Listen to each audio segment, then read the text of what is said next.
কোরবানির প্রয়োজনীয় মাসআলা, কোন কোন প্রাণী দ্বারা কোরবানি করা বৈধ, কার উপর কোরবানি ওয়াজিব। সম্মানিত উপস্থিতি, গত জুমায় আমরা কোরবানির ঐতিহাসিক প্রেক্ষাপট, পটভূমি এবং জিলহজ মাসের প্রথম 10 দিনের আমল সম্পর্কে আলোচনা করেছিলাম। সেখানে বলেছিলাম এই পৃথিবীর প্রথম মানব, প্রথম নবী, আল্লাহর বান্দা হযরত আদম আলাইহিস সালাতু ওয়াস সালামের 2 পুত্র হাবিল এবং কাবিলের কোরবানির মধ্য দিয়ে পৃথিবীতে কোরবানির প্রচলন শুরু হয়েছিল। এরপর ধারাবাহিকভাবে যত নবী রাসূল পৃথিবীতে আগমন করেছে সবাই কোরবানির আমল করেছে। হযরত নূহ, ইব্রাহিম, ইসমাঈল, ইসহাক, ইয়াকুব, ইউনুস, ইউসুফ, মুসা, ঈসা, বিশ্বনবী মুহাম্মদুর রাসূলুল্লাহ সাল্লাল্লাহু আলাইহি ওয়াসাল্লাম। আমরা সূরাতুল হজের 34 নম্বর আয়াতের উদ্ধৃতি দিয়েছিলাম। আল্লাহ পাক রব্বুল আলামিন বলেন, ওয়ালিকুল্লি উম্মাতিন জাআলনা মানসাকান লিয়াযকুরু ইসমাল্লাহ আলা মা রাযাকাহুম মিন বাহিমাতিল আনআম। আল্লাহ পাক বলেন, এমনি ভাবে আমি আল্লাহ পাক প্রত্যেক জাতির উপর কুরবানির বিধান দিয়েছি। কেন দিয়েছি?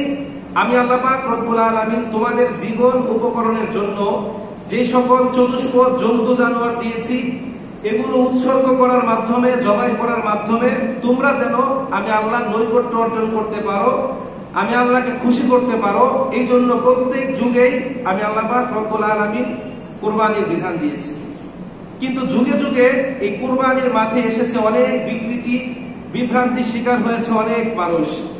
রাসূল করিম সাল্লাল্লাহু আলাইহি ওয়াসাল্লামের আবির্ভাবের পূর্বে আরবের তৎকালীন লোকজন তারা তাদের কল্পিত দেব-দেবীর নামে অসংখ্য পশুকে উৎসর্গ করেছে, যেটা আল্লাহ পাক রব্বুল আলামিন কোরআনুল কারীমের মধ্যে উল্লেখ করেছেন।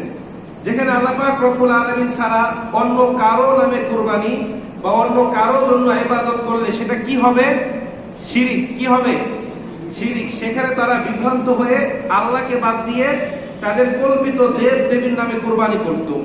আমরা যেন ইন ফিউচারে তাদের এই সকল কার্যক্রম আবার পুনরায় প্রচলন না করি, সেই জন্য আল্লাহ পাক রব্বুল আলামিন এই ঘটনা কোরআনুল কারীমের মধ্যে উল্লেখ করেছেন, আমাদেরকেও এগুলো করতে নিষেধ করেছেন। সূরাতুল মাইদা 103 নম্বর আয়াত। আল্লাহ রাব্বুল আলামিন বলেন, মা জাআলাল্লাহু মিন বাহিরাতিন ওয়ালা সাইবাতিন ওয়ালা ওয়াসিলাতিন ওয়ালা হাম ওয়ালাকিন্নাল্লাযীনা কাফারু ইফতারুনা আলাল্লাহিল কাযিব ওয়া আকসারুহুম লা ইয়াকিলুন।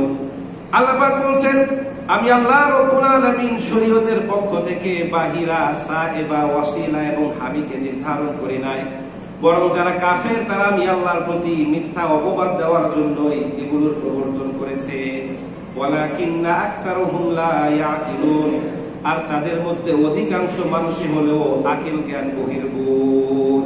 অর্থাৎ কাফের মুশরিকরা আল্লাহর প্রতি মিথ্যা অপবাদ দিয়ে এই যে 4টা প্রাণীর কথা বললাম, 4 ধরনের কুরবানি, এগুলোর প্রচলন করেছিল। এখানে 1 নম্বরে বলা হচ্ছে বাহিরার কথা। বাহিরা মানে এমন প্রাণী উদ্দেশ্য যে প্রাণীর দুধ তাদের কল্পিত দেব দেবী বা প্রতিমার নামে উৎসর্গ করা হতো এবং এই প্রাণীকে তারা নিজেদের জন্য হারাম সাব্যস্ত করেছিল। 2 নম্বর হচ্ছে সায়েবা। এই সায়েবা দ্বারা এমন গোষ্ঠীকে বোঝানো হয় যেটা দ্বারা কেউ কোনো ব্যক্তিগত উপকার লাভ করতে পারত না, অর্থাৎ তার চামড়া, রক্ত, মাংস, মাথা সব কিছু তাদের কল্পিত দেব দেবীর নামে উৎসর্গ করা হতো। 3 নম্বর হচ্ছে ওয়াসিলা। ওয়াসিলা দ্বারা এমন বকরিকে বোঝানো হয় যেটা কয়েকবার বাচ্চা প্রসব করার পর তাদের কল্পিত দেব দেবীর নামে উৎসর্গ করা হতো। 4 নম্বর হচ্ছে হামি। এই হামি দ্বারা এমন উদ্দেশ্য যেটা তাদের কল্পিত দেব দেবীর নামে বিভিন্ন নিয়ত করে ছেড়ে দেওয়া হতো। এখনো দেখবেন আমাদের দেশের গ্রাম অঞ্চলগুলোতে বিভিন্ন ছাগলের বাচ্চা অথবা গরু বিভিন্ন নিয়ত করে অনেক নামে অনেকে ছেড়ে দেয়। আপনারা দেখেছেন কখনো? নিয়ত করে, বিভিন্ন নিয়ত করে তাদের পীর বাবা বা বিভিন্ন নামে ছেড়ে দেওয়া হয়। তো এইভাবে তারা এগুলো প্রচলন করেছিল। যেখানে আল্লাহ পাক রব্বুল আলামিন বলছে, আমি আল্লাহ ছাড়া কারো নামে কুরবানি করা যাবে না, আমি আল্লাহ ছাড়া অন্য কারো জন্য ইবাদত বন্দেগী করা যাবে না, সেখানে তারা এমন করেছিল। এগুলো ছাড়াও পৃথিবীর বিভিন্ন প্রান্তে বিভিন্ন পদ্ধতিতে মানুষ তাদের মনের আশা, নেক বাসনা পূরণ হওয়ার জন্য কুরবানি করত। এমনকি ইতিহাসের মধ্যে পাওয়া যায় পৃথিবীর কোনো কোনো প্রান্তে মানুষকেও বলিদান দেওয়া হতো। তো জাহিলি যুগে আরবের লোকজন এই প্রাণীগুলোকে কুরবানি করার পর কুরবানিকৃত প্রাণীর রক্ত হাতের মধ্যে লাগিয়ে কাবার দেয়ালের মধ্যে লেপে দিত, আর এই প্রাণীগুলোর মাংস তারা লাত, উজ্জাত, মানাত, হোবল আরো যে দেবদেবী আছে তাদের সামনে রেখে দিত। তারা যখন চলে যেত তখন দেখা যেত কুকুর, বিড়াল, নেকড়ে, হায়ানা তারা এগুলোকে ছিঁড়ে বিড়ে খেয়ে ফেলতো। কিন্তু ইসলাম আগমনের পর জাহিলি যুগের এই সকল কুপ্রথাকে বিলুপ্ত করে শুধুমাত্র কেবলমাত্র একমাত্র আল্লাহ পাক রব্বুল আলামিনের জন্য কুরবানির বিধান দিয়েছেন। আল্লাহ পাক রব্বুল আলামিন সূরাতুল কাউসারের 2 নম্বর আয়াতের মধ্যে বলেন, ফাসাল্লি লিরাব্বিকা ওয়ানহার, হে আমার প্রিয় হাবিব, আপনি আপনার রবের জন্য সালাত কায়েম করুন এবং তার জন্যই কুরবানি করুন। তো এই আয়াত দ্বারা বোঝা যায় যে আমাদের নামাজ, কুরবানি, ইবাদত সবকিছু একজনের জন্য, জোরে বলতে হবে তিনি কে? আল্লাহ। আবার সূরাতুল আনআমের 162 নম্বর আয়াত আল্লাহ রাব্বুল আলামিন বলেন, কুল ইন্না সলাতি ওয়া নুসুকি ওয়া মাহইয়ায়া ওয়া মামাতি লিল্লাহি রাব্বিল আলামিন। আল্লাহ বলছেন, হে আমার প্রিয় হাবিব, আপনি দুনিয়ার সমস্ত মানুষকে বলে দিন, ইন্না সলাতি, নিশ্চয়ই আমার নামাজ, ওয়া নুসুকি, আমার কুরবানি, ওয়া মাহইয়ায়া, আমার জীবন, ওয়া মামাতি, আমার মৃত্যু, লিল্লাহি রাব্বিল আলামিন, এই সব কিছু জগৎ সমূহের প্রতিপালক আল্লাহ পাক রব্বুল আলামিনের জন্য নির্ধারিত। এই যে দুইটা আয়াত আমরা উদ্ধৃতি দিলাম, এই দুইটা আয়াতে আল্লাহ পাক রব্বুল আলামিন সর্বপ্রথম কিসের কথা বলেছে বলেন তো? নামাজের কথা না কুরবানির কথা? দুইটা আয়াতে আল্লাহ পাক প্রথম বলেছে নামাজের কথা। একটাতে বলছেন ফাসাল্লি লিরাব্বিকা ওয়ানহার, আরেকটাতে বলছেন ইন্না সলাতি ওয়া নুসুকি। এর মানে বোঝা যায় যে আগে আমাদের নামাজি হতে হবে, এরপর কুরবানি, ঠিক কিনা? এখন দেখা যায় যে আমাদের সমাজে মানুষ নামাজের কোনো খোঁজ খবর নাই, কিন্তু কুরবানি নিয়ে বাড়াবাড়ি করে। আচ্ছা বলেন তো, কুরবানি, নামাজ, এই দুইটার মধ্যে কোনটা বেশি গুরুত্বপূর্ণ? নামাজ পড়া কি ফরজ, আর কুরবানি দেওয়া কি? হানাফি মাযহাবের মধ্যে ওয়াজিব, কোন কোন ইমাম এটাকে সুন্নতে মুআক্কাদা বলেছে। তো যাই হোক, এখন কুরবানি করতে গিয়ে আমাদের অনেকের নামাজ তরক হয়ে যায়। যেমন কুরবানির পশু কিনতে গিয়ে যেদিন আমরা হাটে যাই, 3-4 ওয়াক্ত নামাজ কোন দিক দিয়ে ছুটে যায় আমাদের কোনো খোঁজ খবর থাকে না। কুরবানির ঈদের দিন ফজরের নামাজটা পর্যন্ত আমরা মসজিদে এসে পড়তে পারি না, ঠিক কিনা? কুরবানির দিন জোহরের নামাজ গরু কাটতে কাটতে শেষ হয়ে যায়, আসরের নামাজ গোশত বন্টন করতে করতে শেষ, মাগরিবের নামাজ গোশত বিতরণ করতে করতে শেষ, এশার সময় কাটে আড্ডার মধ্যে, ঠিক কিনা? সম্মানিত উপস্থিতি, আল্লাহ পাক রব্বুল আলামিন আগে বলেছে আমাদের নামাজের কথা। আগে কি করতে হবে? নামাজ পড়তে হবে, এরপর কুরবানি।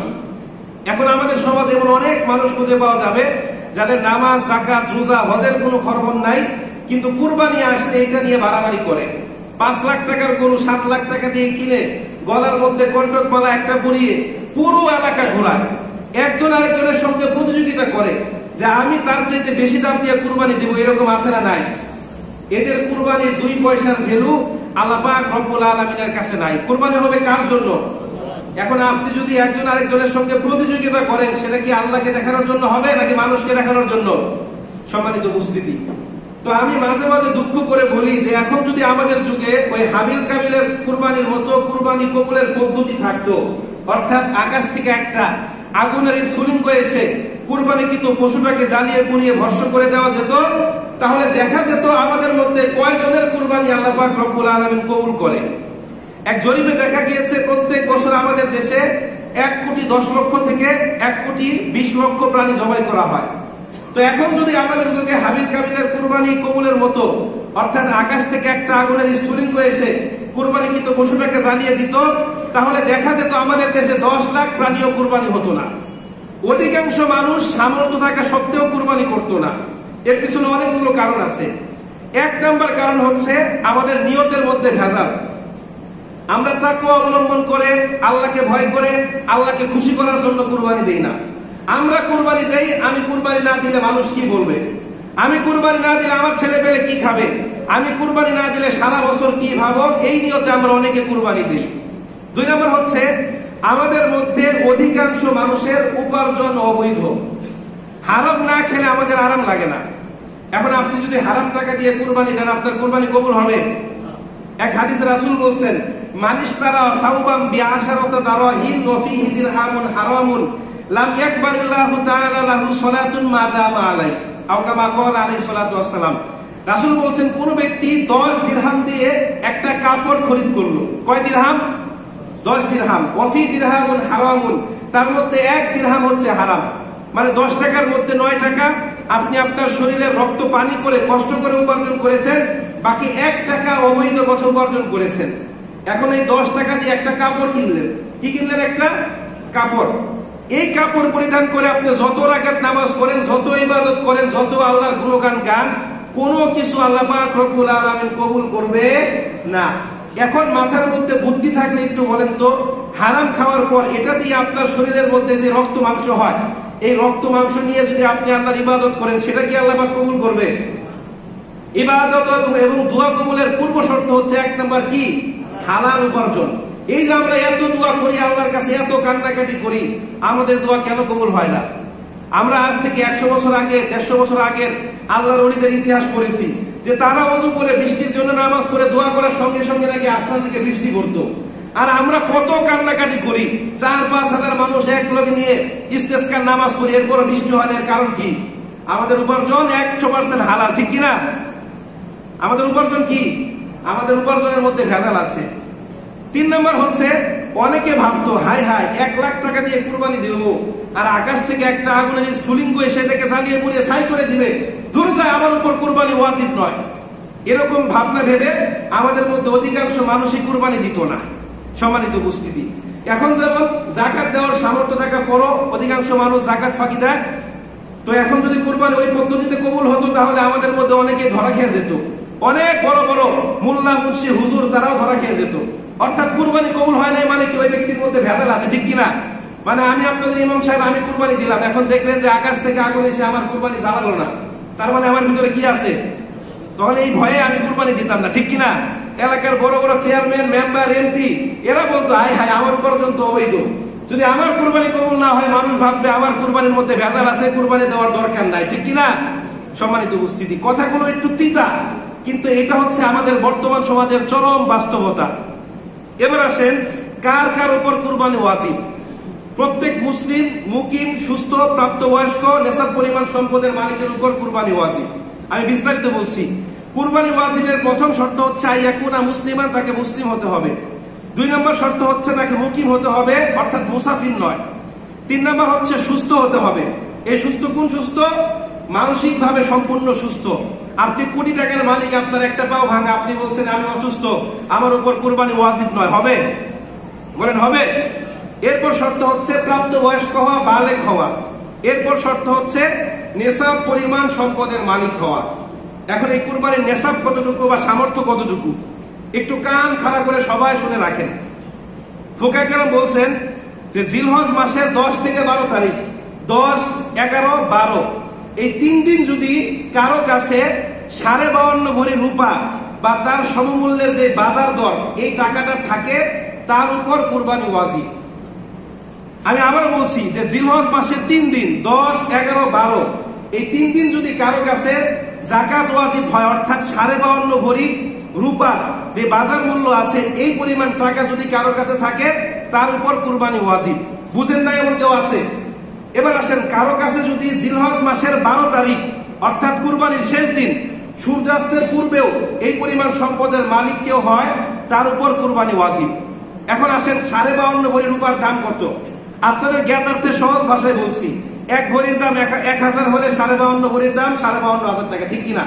এখন 1000 টাকা তো না, 1200 হতে পারে, 1400 হতে পারে, 1500 হতে পারে। আপনি এখান থেকে গিয়ে সুন্দর করে সার্চ করবেন যে 1 ভরি রূপার দাম কত। এখন আসেন, যাকাত এবং কুরবানির ব্যাপারে একটা পার্থক্য আছে। যাকাত ফরজ হওয়ার শর্ত হচ্ছে সম্পদ আপনার কাছে পূর্ণ মালিকানায় 1 চন্দ্র বছর থাকা। আর কুরবানির ক্ষেত্রে এমন কোন শর্ত উল্লেখ করা নাই। কয়দিন? 3 দিন। অর্থাৎ আজকে জিলহজ মাসের 10 তারিখ আপনার একটা ব্যবসার বিল অথবা আপনার একটা কাজে লাভ হলো 90,000 টাকা, এর মানে আজকে আপনার উপর কুরবানি ওয়াজিব। এত সহজ বিধান থাকার পরও আমাদের মধ্যে অধিকাংশ মানুষ কুরবানি ফাঁকি দেয়। ঘরে কোটি টাকার সম্পদ আছে, ফার্নিচার আছে, বলে আমার উপর কুরবানি ওয়াজিব নয়। এরকম মানুষ আছে না নাই? একটা কুরবানিতে কয় টাকা লাগে? 8-10,000 টাকা দিলে একটা ছাগল কিনে কুরবানি দেওয়া যায়, ঠিক কিনা? এই কুরবানিও অনেকে ফাঁকি মারে। এবার আসেন আরেকটা গুরুত্বপূর্ণ বিষয়, পরিবারের সদস্যদের মধ্যে যেই কয়জন প্রাপ্তবয়স্ক সদস্য নেশাব পরিমাণ সম্পদের মালিক, প্রত্যেকের পক্ষ থেকে পৃথক পৃথক ভাবে কুরবানি করতে হবে। মানে ধরেন এক পরিবারের বাবার 3 সন্তান, 3 জন চাকরি করে, বাবাও চাকরি করে। এখন বাবা একা কুরবানি দিল, বাকি সন্তানরা কেউ কুরবানি দিল না, ওই সন্তানরা কিন্তু গুনাহগার হবে, কারণ তার উপর কুরবানি কি ওয়াজিব। আরেকটা বিষয়, ধরেন বাবা মৃত, তার 3 সন্তান শহরে থাকে, তো ঈদ উপলক্ষে ঢাকায় গিয়েছে। এখন 3 জনে 50-50-50 1.5 লাখ টাকা দিয়ে একটা গরু কিনলো। এখন এটা তাদের বাবার পক্ষ থেকে কুরবানি দিল, তাদের কুরবানি কি আদায় হবে? আদায় হবে। ধরেন একটা জায়গায় আপনাকেও 500 টাকা জরিমানা, আমাকেও 500 টাকা জরিমানা করা হয়েছে। এখন আপনি আমারটা দিয়ে দিলেন, আপনারটা কি মওকুফ হয়ে যাবে? আপনারটা দিতে হবে না? বলেন, আপনারটা দিতে হবে না? আপনার বাবা মারা গিয়েছে, এখন তার নামে আপনি দেন, সব হবে, কোনো সমস্যা নেই, আপনারটা তো আগে দিতে হবে, ঠিক কিনা? এখন আপনি কি করবেন? 3 ভাই মিলে 1.5 লাখ টাকা দিয়ে একটা গরু কিনলেন, সমস্যা নাই, 3 ভাইয়ের পক্ষ থেকে 3 নাম, বাকি 4 নাম বাবার পক্ষ থেকে দিয়ে দেন, কোনো সমস্যা নাই, আদায় হয়ে যাবে। কিন্তু নিজের কুরবানি না দিয়ে আপনি বাবার নামে কুরবানি দিবেন, এটা কি হবে? আপনি দায় থেকে মুক্তি হবেন? এবার আসেন, এক পরিবারের 2 ভাই, একজন একটু ধনী, আরেকজন একটু গরিব। একজন দিল 65,000 টাকা, আরেক ভাইয়ের সামর্থ্য নাই, সেই দিল 5,000 টাকা। এখন 2 ভাই মিলে কুরবানি দিল, সেক্ষেত্রে গরুর গোশত খাওয়া বৈধ হবে, কিন্তু কারো কুরবানি হবে না। কেন হবে না? কুরবানির ক্ষেত্রে শর্ত হচ্ছে পূর্ণ একটা অংশ আপনাকে নিতে হবে, অর্থাৎ 7 ভাগের 1 ভাগ, নয় 7 ভাগের 2 ভাগ, নয় 7 ভাগের 3 ভাগ, এভাবে। আপনি 7 ভাগের আধা ভাগ নিবেন, এটা তো হবে না। অর্থাৎ ধরেন 70,000 টাকা দিয়ে একটা পশু কিনলো, আপনি 5,000 টাকা দিয়ে কি প্রমাণ করতে চাইলেন? যে 7 ভাগের আধা ভাগ আমি নিলাম। এখন আপনি বলবেন, হুজুর ইসলাম কেন এত কঠোর? এক ভাই গরিব, তার টাকাটা আরেক ভাই দিয়ে দিচ্ছে, কি সমস্যা? কোনো সমস্যা নাই। নিয়ম হচ্ছে ওই টাকার মালিক তার ভাইকে বানিয়ে দিতে হবে। আর একটু বোঝানোর জন্য সহজে বলছি, ধরেন আমরা 2 ভাই, এখন আমার একটু কম টাকা, আমার বড় ভাইয়ের বেশি টাকা, সে দিল 65,000, আমি দিলাম 5,000, সেক্ষেত্রে কুরবানি হবে না। এখন সে যদি আমাকে বাকি 5,000 টাকা দিয়ে 10,000 টাকার মালিক বানিয়ে দিল, সে 60,000 টাকা দিয়ে 6 নাম, আমি 10,000 টাকা দিয়ে 1 নাম দিলাম, কুরবানি হয়ে যাবে, কোনো সমস্যা নাই। অর্থাৎ কুরবানির ক্ষেত্রে ধরেন 1 লাখ টাকা একটা পশুর দাম, এখন 4 জন দিল 15,000 টাকা করে, 60,000 টাকা, আর বাকি একজন একা দিল 40,000 টাকা, কাজ হবে না। সবাইকে কি করতে হবে? সমান সমান টাকা দিতে হবে। আপনারা বুঝতে পেরেছেন? কারো যদি টাকা পয়সায় সমস্যা থাকে, যে 2 ভাই, আপনি আপনার ওই ভাইকে টাকার পূর্ণ মালিক বানিয়ে দেন, সে আপনাকে সওয়াবের অংশীদার করবে, কোনো সমস্যা নাই। কারো যদি বোঝার সমস্যা থাকে, নামাজের পরে আমার কাছে আসবেন, আমি আরো বিস্তারিত ভাবে আপনাদেরকে বুঝিয়ে দিব। এবার আসেন, কারো স্ত্রী বা সন্তানের নামে যদি ব্যাংকে টাকা পয়সা থাকে, সেটা যদি নিসাব পরিমাণ হয়, সন্তান যদি প্রাপ্ত বয়স্ক হয়, তাহলে তার পক্ষ থেকেও কুরবানি করতে হবে। বিষয়টা মনে হয় বুঝেন নাই। ধরেন আপনার ছেলে বৃত্তির টাকা পাচ্ছে, তার অ্যাকাউন্টে 90,000 টাকা আছে। ধরেন 52.5 ভরি রূপার দাম হচ্ছে আপনার কত টাকা? 70,000, 75,000, 90,000, আমি জানি না, ধরে নিলাম আমরা 70,000। এখন ছেলের নামে 70,000 টাকা ব্যাংকে আছে, ছেলের বয়স 17 বছর। এক্ষেত্রে তার পক্ষ থেকে কি করতে হবে? কুরবানি করতে হবে। আমাদের মধ্যে অনেকের স্ত্রী আছে, 1-1.5 লাখ টাকার স্বর্ণ আছে, গহনা আছে, তাদের পক্ষ থেকেও কিন্তু কি করতে হবে? সেটা যদি নেশাব পরিমাণ হয় এবং এই 3 দিন যদি তার কাছে থাকে, 1 বছর নয়, 3 দিন শর্ত, তার উপর কি কুরবানি ওয়াজিব। এবার আসেন ওসিয়ত বা মানতের কুরবানি। ধরেন আপনার বাবা এখন জীবিত আছে, সে বলে গেল যে এই যে 50,000 টাকা রেখে গেলাম, এটা দিয়ে কুরবানি দিও, অথবা আমি তো কুরবানি দিতে পারলাম না, তুমি আমার পক্ষ থেকে একটা কুরবানি দিয়ে দিও। এই যে ওসিয়তটা সে করে গিয়েছে, এখন যদি ঈদের আগে বাবা মারা যায়, আপনি যদি তার পক্ষ থেকে কুরবানি দেন, এই ওসিয়তের কুরবানির গোশত আপনার পরিবারের কেউ খেতে পারবে না, এর পুরোটা সদকা করে দিতে হবে। বুঝেন না? এমন কি আছে? মান্নত বা ওসিয়তের কুরবানির গোশত পরিবারের কেউ খেতে পারবে না। হ্যাঁ, আপনার বাবা মারা গিয়েছে, সমস্যা নাই, আপনার টাকা পয়সা আছে, প্রত্যেক বছর আপনি একটা করে কুরবানি দেন, সেখান থেকে বাবার পক্ষ থেকে 1 নাম আপনি কুরবানি দিলেন, সেক্ষেত্রে কোনো সমস্যা নাই। কিন্তু বাবা যদি ওসিয়ত করে যায়, আর এই ওসিয়তের কুরবানি যদি দেন, তাহলে সেটার গোশত কি করতে হবে? সম্পূর্ণটা বিলি করে দিতে হবে গরিবদের মাঝে। এবার আসেন কুরবানির পশুর প্রকার, অর্থাৎ কোন কোন প্রাণী দ্বারা কুরবানি করা যাবে, কোন কোন প্রাণী দ্বারা কুরবানি করা যাবে না। আমরা একটা জানলেই বাকিগুলো জেনে যাব, অর্থাৎ কোন কোন প্রাণী দ্বারা কুরবানি করা যাবে। সকল উলামা কেরামের মতে মোট 6 প্রকারের প্রাণী দ্বারা কুরবানি করা যাবে। কয় প্রকার? 1 নম্বর হচ্ছে উট, 2 নম্বর মহিষ, 3 নম্বর গরু, 4 নম্বর ছাগল, 5 নম্বর ভেড়া, 6 নম্বর দুম্বা। এখন এগুলোর মধ্যে আবার বয়সের তারতম্য আছে।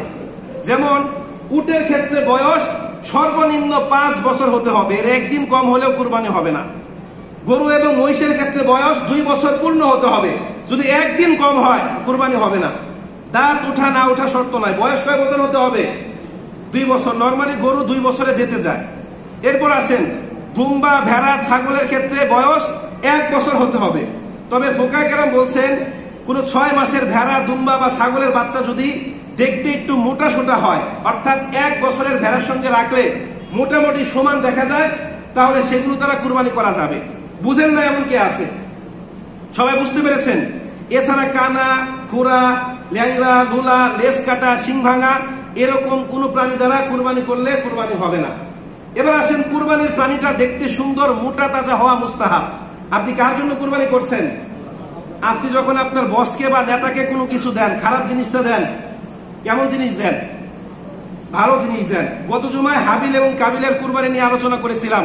সেখানে বলেছিলাম উভয় ভাই কুরবানি করেছিল, একজন তার পশুগুলোর মধ্যে বাছাই করে সবচেয়ে উৎকৃষ্ট সুন্দর প্রাণীটা আল্লাহর জন্য উপস্থাপন করলো, আরেকজন বেছে বেছে ভালো জিনিসগুলো নিজের জন্য রেখে খারাপ জিনিসগুলো আল্লাহ পাক রব্বুল আলামিনের জন্য উপস্থাপন করলো।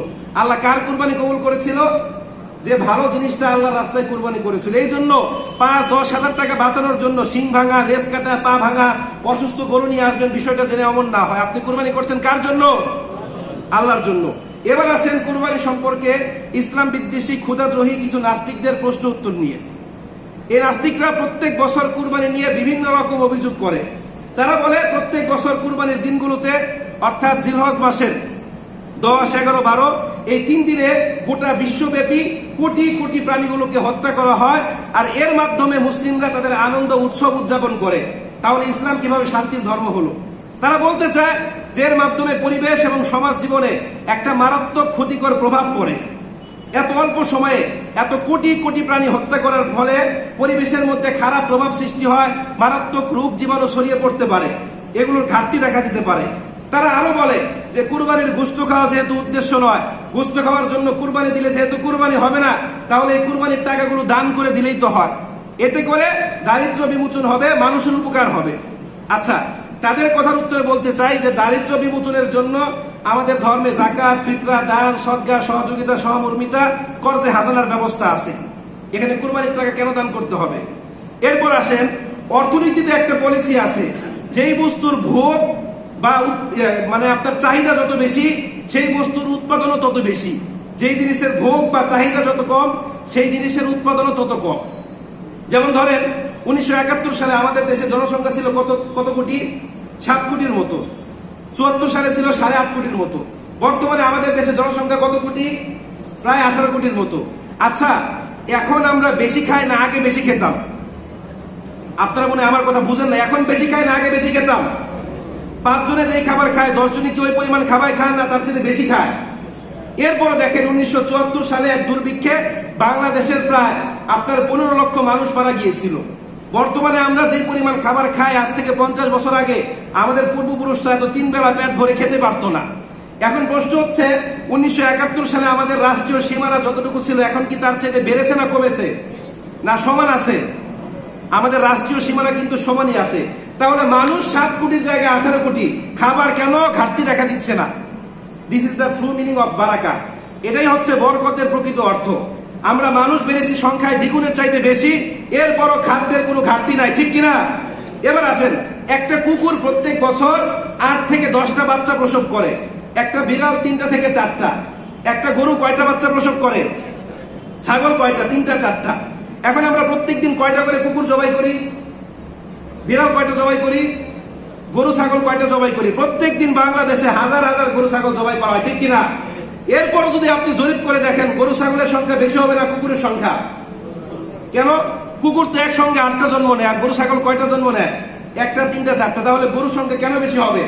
কারণ এটাই হচ্ছে this is the true meaning of baraka. যেই প্রাণীগুলো আল্লাহ পাক রব্বুল আলামিন আমাদের জন্য দিয়েছে, আমরা এগুলো যত বেশি ব্যবহার করব, আল্লাহ পাক রব্বুল আলামিন তত বেশি কি করবেন? বরকত দিয়ে দিবেন। ইসলাম কোনো মানব রচিত মতবাদ নয় যে আপনি অভিযোগ করবেন আর আমরা মেনে নিব। আপনার আমার বোঝার মধ্যে ঘাটতি থাকতে পারে, আপনার আমার মস্তিষ্কের মধ্যে স্বল্পতা থাকতে পারে, কিন্তু Islam is not only a religion but also a complete code of life, অর্থাৎ একটা পরিপূর্ণ কি জীবন ব্যবস্থা। এবার আসেন কুরবানির গুরুত্ব। সম্মানিত উপস্থিতি, কিতাবের নাম সুনান ইবনে মাজাহ, হাদিস নাম্বার 3123। রাসূল কারীম সাল্লাল্লাহু আলাইহি সাল্লাম বলেন, মান কানা লাহু সাআতান ওয়া লাম ইউদাহি ফালা ইয়াকরাবান্না মুসাল্লা, আও কামা ক্বালা আলাইহিস সালাতু ওয়াস সালাম। রাসূল বলছেন, যাকে আল্লাহ পাক রব্বুল আলামিন কুরবানি করার মতো সামর্থ্য দিয়েছে, কিন্তু কোন কারণ দর্শিয়ে কোন কারণে ওই ব্যক্তি কুরবানি দেয় নাই, ওই ব্যক্তি যেন আমি আল্লাহ রাসূলের মুসাল্লা তথা ঈদগাহে না আসে। জোরে বলেন নাউজুবিল্লাহ। এখন কুরবানি ওয়াজিব হলে আপনি যদি কুরবানি না দেন, তাহলে আপনি কি আল্লাহর আদেশ পালন করলেন না লঙ্ঘন করলেন? এই জন্য আমাদের হিসাব করে দেখতে হবে, আমাদের কাছে যদি নিসাব পরিমাণ সম্পদ থাকে, আপনি গরু কুরবানি দিতে না পারেন সমস্যা নাই, 8-10 হাজার টাকা দিয়ে তো একটা খাসি কিনে কুরবানি দিতে পারবেন, এরকম সামর্থ্য আছে না? সম্মানিত উপস্থিতি, এবার আসেন আরাফাত দিবসের রোজা। কিতাবের নাম সহিহ মুসলিম, হাদিস নাম্বার 1162। রাসূল বলেন, আমি আল্লাহর কাছে আশা রাখি যে আরাফাত দিবসের রোজার বিনিময়ে আল্লাহ পাক অতীতের 1 বছর পরের 1 বছরের গুনাহ খাতাগুলোকে মাফ করে দিবেন। জোরে বলেন সুবহানাল্লাহ। এখন এই গুনাহ কোন গুনাহ? অন্যের টাকা মেরে দেওয়ার গুনাহ, ঘুষ খেয়ে টাকা বানানো, এই টাকার গুনাহ। এই গুনাহ কোন গুনাহ? এই গুনাহ হচ্ছে আপনার আমার ছোট ছোট সগীরা গুনাহ। আল্লাহ পাক বলছেন, ইন তাজতানিবু কাবাইরা মা তুনহাউনা আনহু নুকাফিরু আনকুম সাইয়্যাতিকুম ওয়া মুদখিলকুম মুদখালান কারীমা। অর্থাৎ তোমরা যদি নিজেদেরকে বড় বড় কবিরা গুনাহ থেকে দূরে রাখো, আমি আল্লাহ পাক তোমাদের ভালো কাজের বিনিময়ে তোমাদের ছোট ছোট সগীরা গুনাহগুলোকে মাফ করে দিব। জোরে বলেন সুবহানাল্লাহ। এবার আসেন যে কুরবানি কোন কোন দিনে করা যাবে। জিলহজ মাসের 10 থেকে 12 তারিখ, জিলহজ মাসের 10 থেকে 12 তারিখ এই 3 দিন কুরবানি করা যাবে। তবে উত্তম হচ্ছে জিলহজ মাসের 10 তারিখে ঈদগাহ থেকে যাওয়ার পর, ঈদের নামাজ আদায় করার পর সঙ্গে সঙ্গে কুরবানি করা। এবার আসেন, কারো উপর কুরবানি ওয়াজিব হলে কেউ যদি ওই কুরবানি আদায় করতে না পারে, তাহলে তাকে একটা বকরির সমমূল্য অথবা বকরি আল্লাহর রাস্তায় কি করতে হবে? সদকা করতে হবে। আরেকটা গুরুত্বপূর্ণ বিষয়, সেটা হচ্ছে তাকবীরে তাশরিক। অর্থাৎ জিলহজ মাসের 10 থেকে 12 তারিখ কুরবানি করা যেমনি ভাবে ওয়াজিব, ঠিক একই ভাবে 9 জিলহজ ফজরের পর থেকে 13 জিলহজ আসর পর্যন্ত কয় ওয়াক্ত হলো? মোট 23 ওয়াক্ত। কয় ওয়াক্ত? এই 23 ওয়াক্ত ফরজ নামাজের পর আস্তে আস্তে মহিলাদের জন্য আর জোরে জোরে পুরুষদের জন্য কমপক্ষে একবার তাকবীরে তাশরিক পাঠ করা ওয়াজিব। ফরজ নামাজের পর সঙ্গে সঙ্গে আপনারা তাকবীরে তাশরিক পারেন তো? বলেন তো দেখি কি?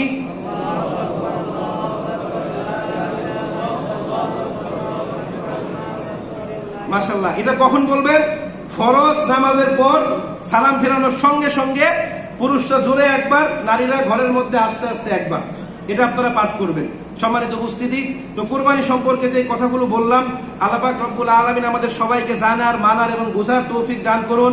যাদের উপর কুরবানি ওয়াজিব হয়েছে, আল্লাহ পাক রব্বুল আলামিন শয়তানের ধোঁকা থেকে রক্ষা করে আমাদের সবাইকে অত্যন্ত সুন্দর করে কুরবানি করার মতো তৌফিক দান করুন। সবাই বলে আমিন।